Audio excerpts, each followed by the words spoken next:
Hello and welcome back to another video from the Luxygen world of billionaires, luxury, and mega projects. In today's video, we will take a detailed, in-depth look at the Burj Khalifa, its history, and how it became the world's tallest skyscraper. Humans have long aspired to create exceptional works of art. It used to be magnificent constructions like the pyramids thousands of years ago. But in the 21st century, it became extraordinarily tall skyscrapers.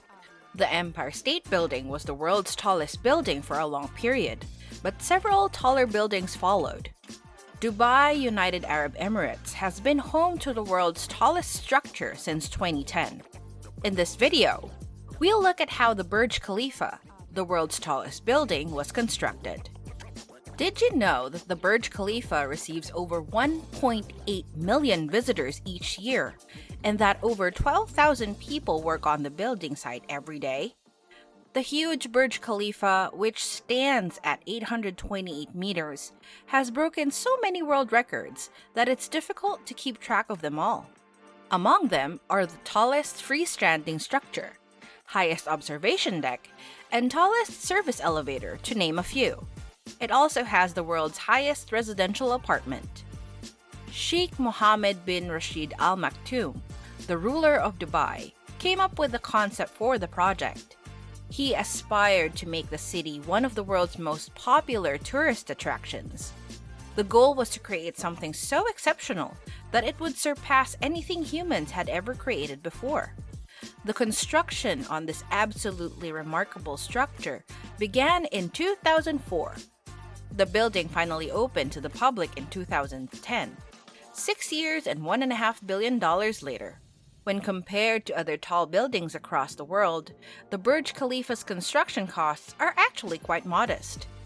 To give you an idea, the World Trade Center in New York City cost $3.9 billion. But regardless of the price, you can imagine that constructing the world's highest tower was no easy task. It took incredibly complicated thinking just to plan it, which presented a challenge to the architects. The wind was one of the most difficult obstacles to overcome. Wind becomes a big issue when constructing a skyscraper that is as tall as a mountain. The engineers conducted over 40 wind tunnel studies to better understand wind behavior and the load it could place on the structure. Finally, they settled on a Y-shaped foundation with 3 primary pieces surrounding a strong central core. In simple terms, this design confuses the wind due to the irregular shape of the building. As a result, the wind is unable to form large vortices that could cause catastrophic damage to the tower. Overall, this design technique is incredibly efficient because it provides a simple structure while also greatly reducing wind force.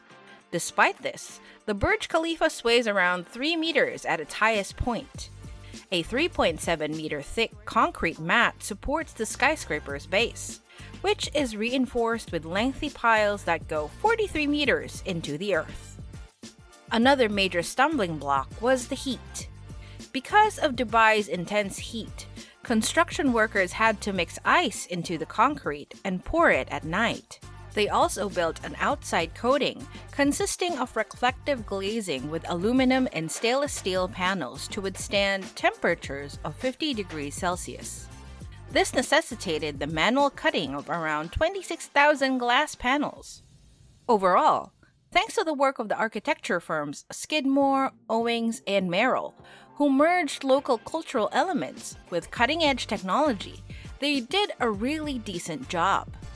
The architects were inspired by the geometries of the spider lily, a local desert flower, for the overall design. The tower is encircled on all sides by 11 hectares of land with green spaces and the world's largest synchronized fountain. The expense of just building this massive fountain was about $218 million. It has approximately 6,600 LEDs and is capable of shooting water up to 150 meters into the air. To put it in perspective, this is nearly twice as tall as the Statue of Liberty. The engineers also attempted to decrease material consumption and waste as much as possible. which is why they installed a sky-sourced ventilation system that draws cool air in through the building's top. Additionally, they have the world's largest condensate recovery system. Condensed water is collected and drained into a storage tank in the basement of the structure. This water is subsequently piped into the Burj Khalifa Park site irrigation system for utilization. Because the Burj Khalifa is so tall, a large portion of its floors are dedicated to the spire's base structure. So, out of a total of 209 technically viable floors, almost 22% are uninhabitable. The structure is 3 times the height of the Eiffel Tower and nearly twice the height of the Empire State Building. It's so big that cleaning workers can take up to 3 months to clean every single window, and that's if you want more numbers. The concrete weighs the same as 100,000 elephants, and that is only the concrete. The overall weight of the aluminum exceeds that of 5 Airbus A380 planes. The Burj Khalifa's construction necessitated so much labor that at its peak, approximately 12,000 employees and contractors were on site every single day. As a result, one of the most spectacular constructions ever constructed by mankind was born. There are a total of 57 elevators, with the main elevator reaching a height of 504 meters. The Burj does not possess the world's fastest elevator record, but it does hold the world's 3rd fastest elevator record, so it's only a little setback. The fastest is at the Shanghai Tower, and the second is in Guangzhou's CTF Finance Center. Although the building's spire is one of its most distinguishing characteristics, it is also divisive. Spires like this one are known as vanity spires because they aren't inhabited and are only utilized to make a structure as tall as possible. However, it does serve a useful purpose in that it holds the building's communication equipment. You might be asking what the Burj Khalifa's goal is other than to show off. Well, the tower's main purpose was to become a significant tourist destination. This was unquestionably a big success, attracting over 1.8 million people each year. But that massive tower serves a variety of purposes. There's a lot of retail space, offices, a Giorgio Armani hotel, and of course, a lot of apartments.